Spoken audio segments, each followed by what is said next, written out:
Para comprender a otro, y aquí una de las relevancias de Gadamer actualmente, cualquier aspecto de ética social, de política, para resolución de conflictos en colegios, no colegios, en la sociedad, no sé yo si para conflictos bélicos va a servir esto, espero que sí. Para comprender a otro requiere conocer su horizonte y así explicitar las diferencias que nos acercan y los que nos separan. 28 de febrero de 2022, invasión de Rusia a Ucrania. Sí, ya sé que actualmente hay guerras en África que desatendemos, atendémoslas. Sí, ya sé que Estados Unidos ha invadido países, sobre todo en el Oriente Medio, y cambiado gobiernos en América. Explíquese, compréndase, critíquese, estúdiese la obra de Noam Chomsky. Sí, ya sé que en la actualidad, desde 2014, la Unión Europea ha dejado a su suerte el conflicto en Ucrania entre prorrusos, proucranianos, y parece ser que en ambos bandos se han destruido, se ha pasado por alto, se han violado los derechos humanos. Estúdiese, analícese, critíquese. También sé que hay algunos periodistas que tildan a algunos jóvenes palestinos con tirachinas de terroristas, mientras tildan de héroes a ciudadanos ucranianos con un Kalashnikov, con un fusil en la espalda. Ya sé que lo rusófono tiene su origen en Kiev, ya sé que Estados Unidos tiene estructuras militares en Europa y a lo mejor cada vez más cerca hacia la zona de Rusia. Ya sé que habrá algún ruso, algunos rusos, incluso algunos ucranianos nostálgicos del imperialismo ruso, que algunos malintencionados intentan aprovechar para tildar de comunismo, de acción comunista, lo que está haciendo Putin en Ucrania.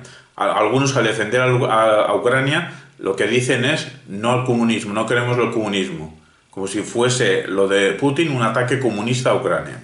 Pero todo lo que acabo de nombrar son palabras, son ideas, con mayor o menor fidelidad a la realidad pasada, pero la realidad actual es que hay cadáveres, hay que hay destrucción. Ya sé que las cuestiones geopolíticas son importantes, pero cabe entender que debajo de estas complejidades geopolíticas hay otra realidad más simple de entender, que es que todas las guerras son para robar, son para seguir robando todavía más o para empezar a robar. ¿Se quiere hablar de geopolítica? Hablemos de geopolítica. Las Naciones Unidas, a medio plazo, si no a corto plazo, se tienen que autodisolver. ¿Por qué? Por su manifiesta incapacidad de parar guerras iniciadas por países que tienen derecho a veto. Es que las Naciones Unidas se tildan a sí mismas de ser una organización de derechos, cuando en realidad es una organización de derechas, porque mantiene claramente, explícitamente, los privilegios de unos pocos países sobre el resto de países. Que no me vengan más relacionando las Naciones Unidas con la paz perpetua, porque Kant nunca quiso que hubiese unos países más privilegiados sobre los demás que controlasen con su derecho a veto a los demás.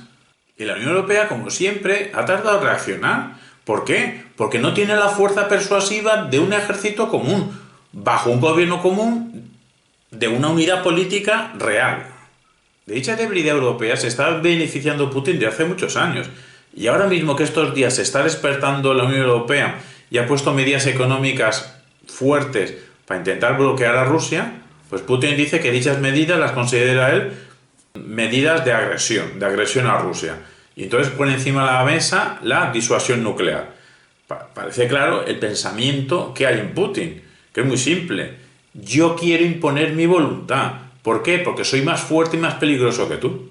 Aunque todos los cadáveres éticamente y antropológicamente valen lo mismo, esta invasión de Rusia a Ucrania es peculiar. Es peculiar porque también es un ataque al orden democrático liberal. Por eso ahora mismo incluso nos estamos jugando, nos estamos debatiendo, pues cómo va a ser el orden mundial en todo el siglo XXI. A lo largo del siglo XXI, el orden democrático liberal pierde cuantitativamente países, extensión geográfica. También es verdad que el orden democrático liberal es susceptible de crítica y se está realizando y hay que seguir realizándola. ¿Por qué? Porque aparte de que mantiene e incrementa grandes desigualdades, produce muchísimas muertes cada año. Pero del hecho de que el orden democrático liberal merezca una crítica potente, eso no quiere decir que deba hacerse de la manera que le está haciendo Putin. Debe hacerse, combatirse de otra manera, con ideas, comunicando argumentaciones persuasivas, no amenazando con armamento nuclear. Y nosotros como individuos, como comunidad, como países, somos responsables de nuestros actos y también de nuestra pasividad, de lo que decimos en nuestros silencios. pero de lo que no somos responsables es de las crueldades que hagan los demás. Y ningún dictador, sátrapa delirante, ejecutor de crueldades varias sobre algunos de nuestros compañeros de vida, sobre nuestros hermanos de humanidad, puede tener la sensación de que se queda inmune, de que puede hacer lo que le venga en gana, de que apenas le va a pasar nada salvo medidas económicas. Hay que pararlos. ¿Y dónde está el Tribunal Internacional que ahora mismo pueda dictaminar la búsqueda de captura de Putin para juzgarlo y acusarle de delitos contra la humanidad? Bueno, es que entonces habría que juzgar a más gente. Juzguémoslas. Pero mientras tanto hay gente atacada, hay gente que huye, hay gente que se resiste, hay gente que muere y necesita ya protección internacional, atención sanitaria, defensa. Pero lo necesitan ya. Todos los países que ahora mismo no estén en guerra, y en cualquier momento que no estén en guerra, deben entrar en las zonas bélicas para ayudar a los necesitados. Y si en ese ofrecimiento de ayuda nos atacan, nos defendemos. Porque una cosa debe quedar bien clara.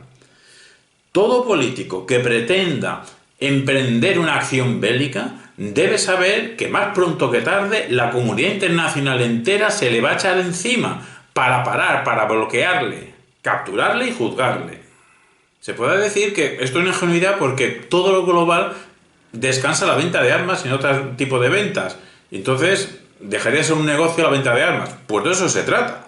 Y es que si salimos vivos de esta, si conseguimos desactivar este conflicto, aunque sea temporalmente, el siguiente gran objetivo de la humanidad es el desarme nuclear entero, aparte de afrontar el reto del colapso medioambiental. De forma inteligente, claro. En síntesis, atendamos, ayudemos, protejamos siempre a los necesitados. Y a cada cual se nos juzgue según nuestras acciones y nuestras inacciones, según nuestros decires y nuestros silencios. 28 de febrero de 2023. La obligación al menos kantiana de 1795 de no interferir por la fuerza en la constitución y gobierno de un Estado no tiene como excepción el posible carácter neonazi de dicho Estado. Ni siquiera el Estado originador del nazismo fue interferido militarmente por la fuerza antes del segundo episodio de la Gran Guerra de la primera mitad del siglo XX. Aunque nos acordamos que en febrero, en invierno de 2022, en las intervenciones lingüísticas rusas, no se hablaba nada de interferir por la fuerza en Ucrania. Se hablaba de operaciones militares especiales. Pues ha transcurrido más de un año y dichas operaciones militares especiales rusas se parece mucho a una invasión. Tampoco Kant, en Hacia la paz perpetua, contemplaba como motivo para interferir por la fuerza en otro Estado, que dicho Estado, o más bien en la cabeza del líder, del jefe de dicho Estado, dicha cabeza sienta que una entidad abstracta, peculiar, en este caso Occidente, pues quiere intervenir a distancia indirectamente en su propio Estado, en este caso Rusia, para fragmentar Rusia, para desmembrar su Estado. Se cree el ladrón que todos son de su condición, porque como si Putin ha tenido interés en fragmentar la Unión Europea, incluso España, pues por eso se cree el ladrón que todos son de su condición, que los demás queremos fragmentar Rusia como heredera de la antigua Unión Soviética. No se puede descartar que en la cabeza de algunas personas, de algunos líderes políticos, sí que exista dicha voluntad o dicha creencia de que sería bueno para el mundo una Rusia fragmentada. Pero de ahí no se puede dar el salto lógico y concluir que Occidente quiere fragmentar Rusia. Por consiguiente, nos adelantamos y entramos en Ucrania. Putin y Zelensky incluso son reales, pues pareciera que han salido de una novela, no sé si de geopolítica o de terror. Pero el caso es que Putin encaja muy bien en una narrativa tipo Pynchon, una versión nueva del arco iris de gravedad, en la que apareciera ahí un personaje paranoico, conspiranoico, y claro está, sin escrúpulos. ¿Y cómo acabará esto? ¿Acabará como Alemania dividida? ¿Acabará como Corea también dividida? ¿Cómo acabará esto? ¿Acabará con una Ucrania del este prorrusa y una Ucrania del oeste pro-occidente?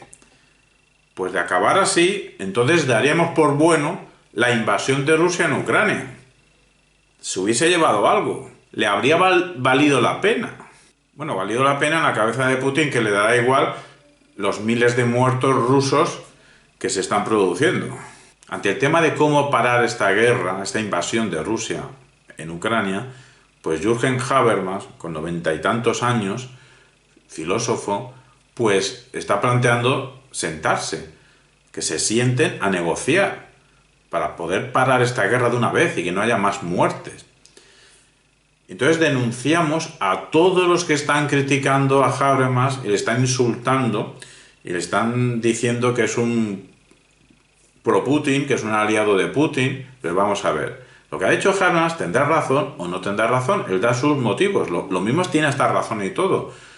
Nosotros consideramos que es muy razonable lo que propone Habermas, porque el fin último, lo que quiere Habermas es hacer algo para que no haya más muertes.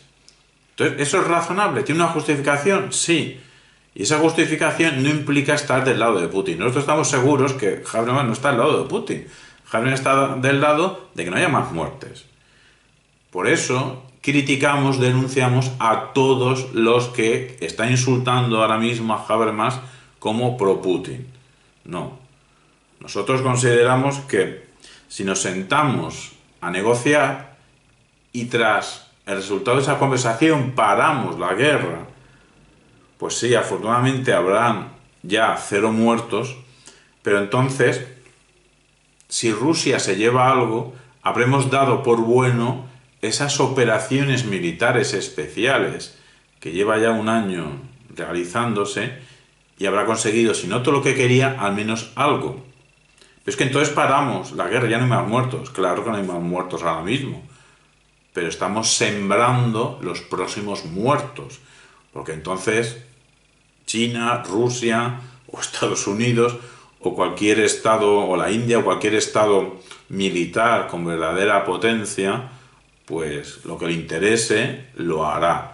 Si puede de cierta forma sin muerte, lo hará, pero si al final tiene que emplear la fuerza, la hará, porque al final pues ya negociaremos y entonces bueno, habrá que ceder algo, pero mientras cedemos y no cedemos, algo nos hemos llevado para adelante. Si nos paramos, cedemos y le damos algo a Rusia, estamos alimentando los futuros muertos de posibles futuras invasiones en otras partes del mundo. Pero esto no quiere decir que quien proponga parar a partir de una negociación sea una persona irracionalista, sea una persona pro-Putin. Y lo mismo hasta tienen razón y todo. Aquí con insultos ganamos poco.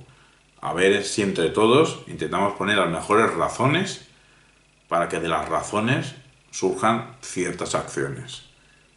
El caso es que Putin está entrenando, está adiestrando, está acostumbrando a que Alemania y el resto de Europa pues ya no necesite energéticamente el gas ruso. Y claro, cuando acabe la guerra, porque algún día acabará, esto es bueno para Rusia. ¿Está haciendo bien los deberes Rusia? Acostumbrar a Alemania a que ya no dependa del gas energético, del gas ruso. Porque si Alemania supera este invierno de 2023 sin depender del gas ruso, ¿por qué en el futuro, cuando no haya guerra, tendrá que volver a depender de Rusia, que está demostrando ser un proveedor peculiar? Europa en su conjunto, al menos la Unión Europea, desde que empezó la invasión de Rusia en Ucrania, pues lo ha tenido meridianamente claro, ha sabido ponerse en lugar de la víctima, Ucrania, y ha intervenido indirectamente en el sentido de poner sanciones económicas, en la medida de sus posibilidades, a menos marginalmente, de forma colindante a Ucrania, las intervenciones sanitarias que pueda realizar, acoger cuantos migrantes ucranianos vengan al resto de Europa y, finalmente, incorporar armamento, municiones, armas en suelo ucraniano.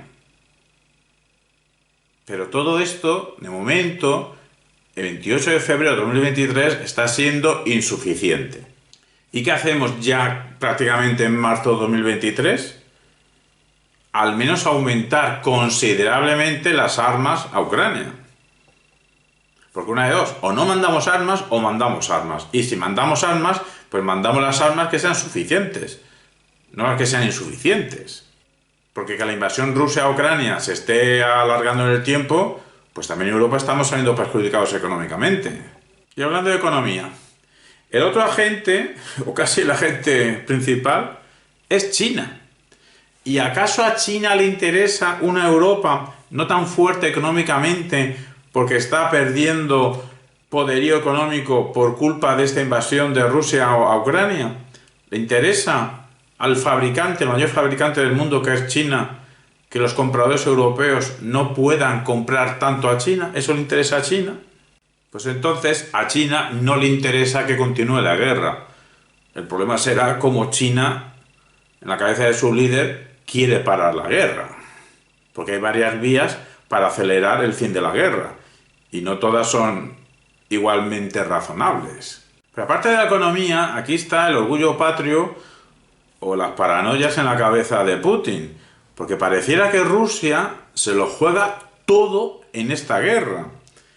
Tiene que ganar en la mentalidad de Putin. Tiene que ganar porque como no gane Rusia, pues ya no es que haya no tenido victoria en unas operaciones militares especiales. Es que como no gane Rusia, el posible poder, la posible relevancia que hasta ahora tenía Rusia en el mundo, si no gana esta invasión, dicha relevancia prácticamente desaparece. Dejaría de ser un agente decisivo. Y a todo esto, un agente que ya ha acostumbrado a sus clientes de gas a poder vivir sin el gas ruso. Toda una estrategia comercial increíble.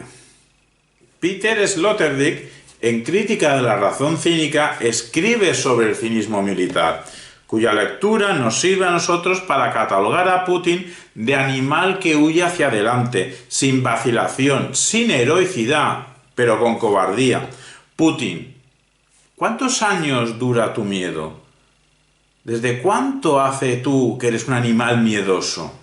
¿Tan acomplejado eres o las circunstancias han hecho de ti un acomplejado que tienes que ocultarlo con un escenario, con un ambiente, con un disfraz de luchador? ¿De un luchador agresivo, supuestamente victorioso? Lo que para ti son aventuras, para el pueblo ruso son calamidades. Y para el pueblo ucraniano es la muerte, la destrucción de todo un país. ¿Qué antiguo eres? Te refugias en la masa, en cierta masa, pero una masa previamente purificada, eliminada de los elementos opositores a ti. Amenazas con respuesta nuclear a una posible intervención aérea en suelo ucraniano. Evidentemente, desde Occidente, desde la OTAN, no sería para atacar a Rusia, sería para defender a Ucrania. Pero claro, tú dices que si ocurre eso, lo considerarías un ataque a Rusia. ¿Qué pasa? Que entonces tú estás utilizando pues la idea esta de que si entramos en una guerra nuclear sería la aniquilación mutua. Entonces esto es un elemento disuasorio, no hagamos guerra nuclear porque si la hacemos nos cargamos todos. O supone prácticamente el fin, si no el fin de la humanidad, pues un fin de buena parte de la humanidad. Entonces claro, esto para ti es un momento disuasorio, no, guerra nuclear no hagáis intervención aérea porque entonces viene una guerra nuclear. Entonces ¿qué pasa? Si no hay guerra nuclear, porque no hay intervención aérea, mientras no hay intervención aérea, tú te crees que vas a poder seguir haciendo lo que estás haciendo hasta ahora, lo que te viene en gana. Lo que te viene en gana, lo que se te deja hacer también, gracias a la resistencia ucraniana. Claro, en la cabeza de Putin, incluso irónicamente, cínicamente, nos dirá que él quiere la paz. Y claro, en su cabeza quiere llegar a la paz a partir de un equilibrio. Pero a partir de un equilibrio conseguido a partir de terror, de muerte, de destrucción. Y yo me pregunto, ¿para qué sirven entonces los tribunales internacionales de justicia? Si ninguno te está buscando, si ninguno te quiere juzgar. Putin, tu política nacional e internacional, que ahora mismo es prácticamente la misma, pues es paranoica. Pero es paranoica porque es irrealista. Tú haces una serie de cálculos en base a una realidad que no es así como tú te crees. ¿Por qué? ¿Por qué te basas en falsedades? Putin, epistemológicamente, eres débil.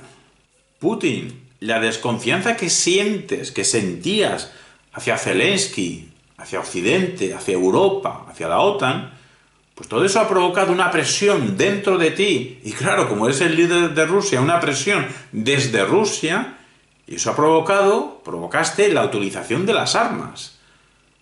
Para operaciones militares especiales, nos habíamos olvidado ya que la política moderna se acostumbró a una locura como toma de decisiones. Y tú, Putin, vas y no lo recuerdas. ¿Cómo? Pues trayendo tu imaginación como modelo de realidad. Pero son cosas distintas. Una cosa es lo que imaginas y otra cosa es lo que es real. La imaginación sola, tal cual, no puede ser la referencia de la realidad y el criterio para tomar decisiones. Si no fueses tan ignorante en filosofía, miles de vidas se habrían salvado. Insistimos, a Putin le hace falta un curso acelerado de teoría del conocimiento, de concepción analítica, pero no un curso de gnoseología tipo materialismo filosófico de la escuela de Oviedo. No sea que llegue a pensar que teniendo fuerza, la fuerza son razones para actuar. ¿Y cuál es la función de Zelensky? Pues Zelensky está empleando el papel, está ocupando el papel, no nos olvidemos que él era actor. Zelensky está ocupando el papel del tipo que resiste, del tipo que sigue soñando, del tipo que es criticado por soñar, del tipo que tiene que ser difamado por soñador. Aunque en la mente de Zelensky, él no está soñando, él está viviendo una realidad bien cruda y no quiere imaginarse una Ucrania rusificada. ¿Pero acaso Zelensky huye de la realidad al insistir en la resistencia? Bueno, parece que finales de febrero de 2023, inicios de marzo de 2023, parece que no descarta sentarse a hablar. Pero ¿qué condiciones no cederá? ¿Qué cosas no quiere aceptar? En YouTube resuenan las voces putinescas vía Santiago Armesilla, Ruzarín y materialistas filosóficos varios. Y se dedican a lanzar sus ocurrencias, a utilizar su ingenio, a emplear su cierta capacidad de racionalización para dar razones. Sí, razones que pudo emplear Putin, razones que tiene Putin, en la cabeza de Putin, en la cabeza de estos materialistas, razones para matar. Y claro, tanto que le gusta a ciertos materialistas filosóficos, con razón, los sistemas filosóficos, el concepto sistema, pues claro, estos que dan razones al putinismo, pues están dando razones, sí, pero razones de la sistematización de la paranoia, o razones de la paranoia sistematizada.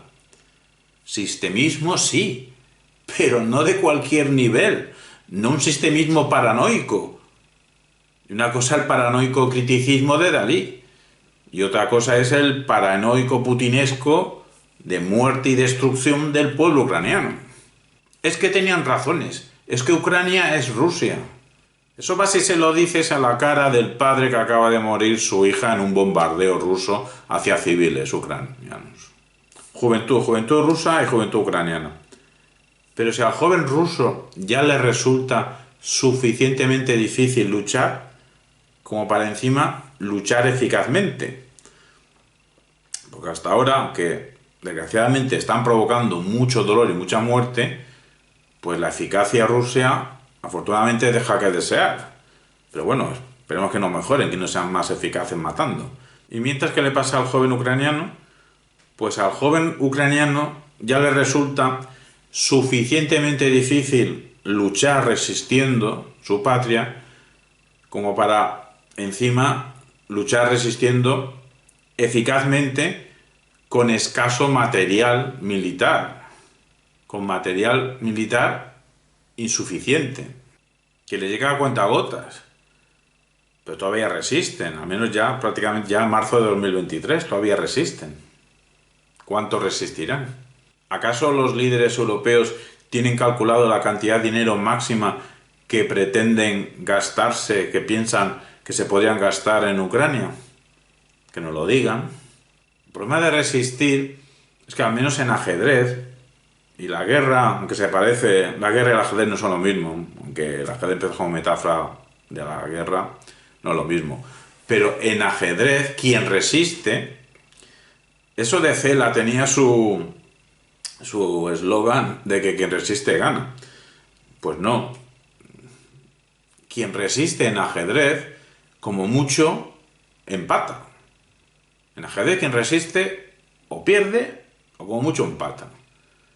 Entonces lo de Ucrania, con solo resistiendo, aquí lo que hace falta es un golpe decisivo encima de la mesa, encima del tablero, encima del mapa de Europa. Un golpe decisivo. ¿De dónde vendrá ese golpe decisivo? ¿De Ucrania, de Occidente, de Rusia, de China? Vendrá de Rusia, un golpe interno contra Putin, un golpe liderado por los intereses económicos rusos que se están viendo debilitados y ahogados por las presiones occidentales. Vendrá un golpe decisivo también en Rusia, pero un golpe masivo de la población contra Putin, porque no quieren llevar más jóvenes rusos a la muerte, ni quieren llevar más jóvenes rusos a matar a otros jóvenes y no jóvenes ucranianos. O vendrá un golpe decisivo a través de una reacción ucraniana más y mejor militarmente organizada. Pero claro, para eso tendrán que tener más armamento, más armas. Y el punto tan delicado del apoyo aéreo.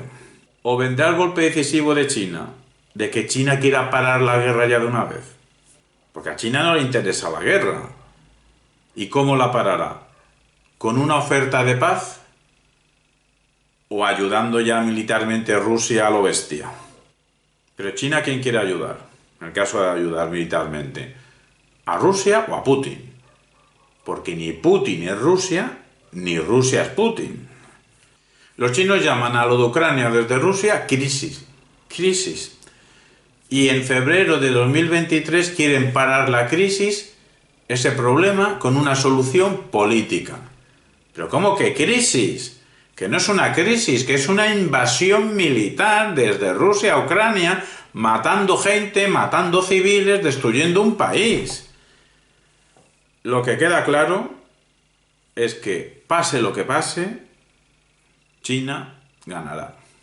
A 500 días de la operación especial militar de Putin en Ucrania, ¿a alguien le queda alguna duda que este individuo argumenta a su manera por una Rusia que solo está en su cabeza, utilizando el terror, el asesinato, el crimen como herramienta persuasiva y comunicando, según él, transmitiendo una imagen de sí mismo como si fuese el último gran héroe ruso?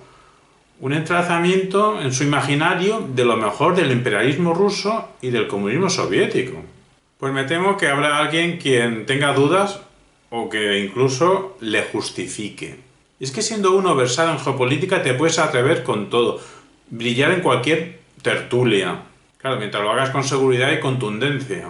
Al menos quienes tengan claro que su posicionamiento es contrario, opuesto, beligerante contra Estados Unidos en particular y el mundo atlántico en general, pues claro, se verán obligados, no sé si con gusto o a disgusto o con gusto, pues a posicionarse en favor de Rusia. Claro, no quiero A, pues entonces estoy con el enemigo de A. Y da igual cómo sea B, ese enemigo de A. Pensamiento súper complejo. Claro, y quien sienta estar con Putin antes con Zelensky, no tardará mucho en criticar a Zelensky. No podrán evitarlo. ¿O acaso no nos acordamos al principio de la contienda asesina que había gente que llegaba a decir, bueno, en esto de Ucrania-Rusia, aquí no hay ni buenos ni malos? Entonces, ¿esto de qué va? ¿De identidades? ¿De posicionarse en el tablero del mundo hacia la OTAN o enfrente de la OTAN? ¿O de circunstancias psicológicas en el niño Vladimir, en el joven Vladimir, en el adulto Vladimir, en el viejo Vladimir? ¿Podría pasar Putin por un nacionalista satánico pretendidamente heroico? En tal caso, ¿sería Putin el último epítome de la herencia byroniana? ¿Acaso Byron en el siglo XXI sería Putin? Bueno, ¿guarda alguna relación Putin con la poesía? Pues si descartamos el poema que la actriz estadounidense en los primeros días de la invasión le dedicó, un poema titulado Si yo fuera tu madre, y sin conocer la intimidad de Putin, no mucha relación. Bueno, también Eduardo Paredes Ocampo le ha dedicado dos poemas que los hemos despiezado, los hemos montado de otra manera y hemos construido la siguiente ocurrencia. Unos poemas que son de mayo de 2022. Y la modificación que hemos hecho es la siguiente. La mayoría de los lagartos emigran para ir a morir bajo cierta cornisa siberiana, y el que menos titubea entre ellos es el que más yerra. Pretendiendo caer tras arrojarse, arrastra al mundo en su caída, devora las sonrisas en su despedida y tras el estallido final, todas las pantallas en mirada. Lo que no me cuadra en la hipótesis del byronismo de Putin es que si, según Bertrand Russell, la línea del liberalismo sensiblero empezaría en Byron, continuaría en Nietzsche, punto intermedio, y aterrizaría finalmente en Hitler, entonces, como que Putin, en el supuesto de que fuese un nuevo Byron, es decir, un rebelde satánico pretendidamente heroico, como que entró, según él, en Ucrania para limpiar el gobierno ucraniano de neonazis. Si él fuese un nuevo byroniano, ¿cómo va a entrar para echar otros nuevos byronianos? Claro, aquí puede pasar que ni los supuestos neonazis ficticios en Ucrania, ficticios o reales, no son byronianos y que Putin tampoco sea byroniano.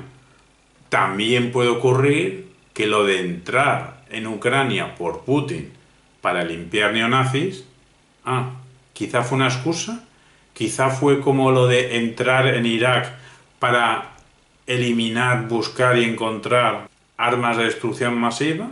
Con todo, si nos dejasen elegir quién podía ser un continuador de Byron en el mundo ruso de finales del 20 y 21, por seguidor de Byron nos referimos a un rebelde, nada angelical, presto a hacer heroicidades varias.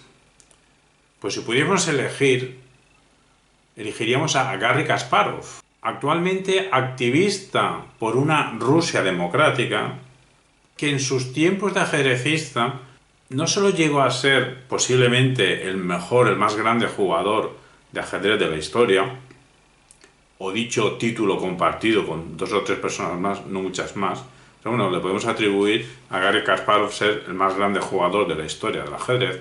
Esto lo consiguió no solo con lucha deportiva, no solo con unas mejoras ajedrecísticas, no solo con resultados deportivos eficaces, sino que, sobre todo en su etapa entre 1984 y 1990, en sus 5 encuentros contra Anatoly Karpov, pues no solo luchaba con Karpov, o al luchar contra Karpov estaba luchando contra todo un sistema político, cierta versión del comunismo, bueno, del supuesto comunismo, o lo que hubiese en el Estado soviético.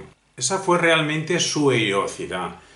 No solo las heroicidades ajedrecísticas que hizo con jugadas, si no diabólicas, al menos brutales, su mayor heroicidad fue enfrentarse a todo un sistema administrativo y no perder.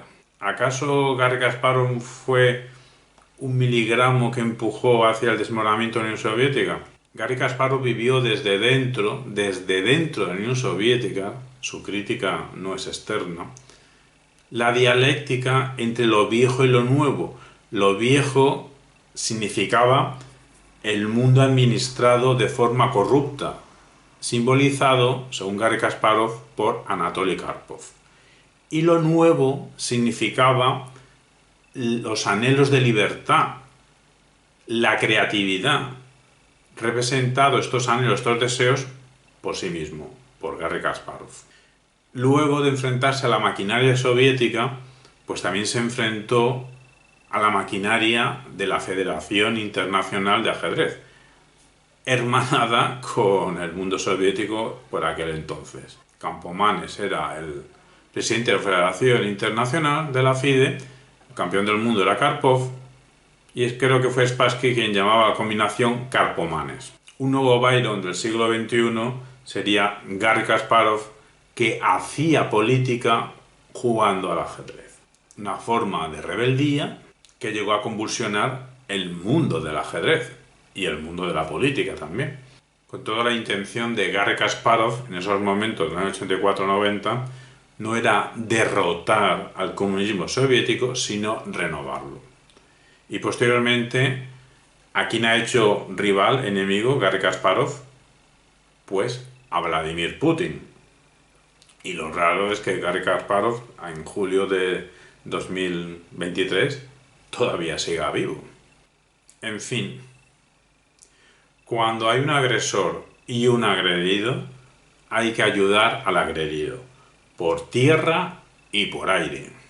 En este verano-otoño de 2023, España, el Estado español, lidera la presidencia europea. Esperemos que se pueda aprovechar esta oportunidad para sentar a las dos partes, llegar a un acuerdo, que se acabe la guerra, que se acabe la invasión, que se acaben las muertes, que se acabe el asesinato, que se acabe el terror, y a ser posible sin que Ucrania, la actual Ucrania, tenga que ceder territorio, porque si no habrá sido una justificación de la invasión rusa.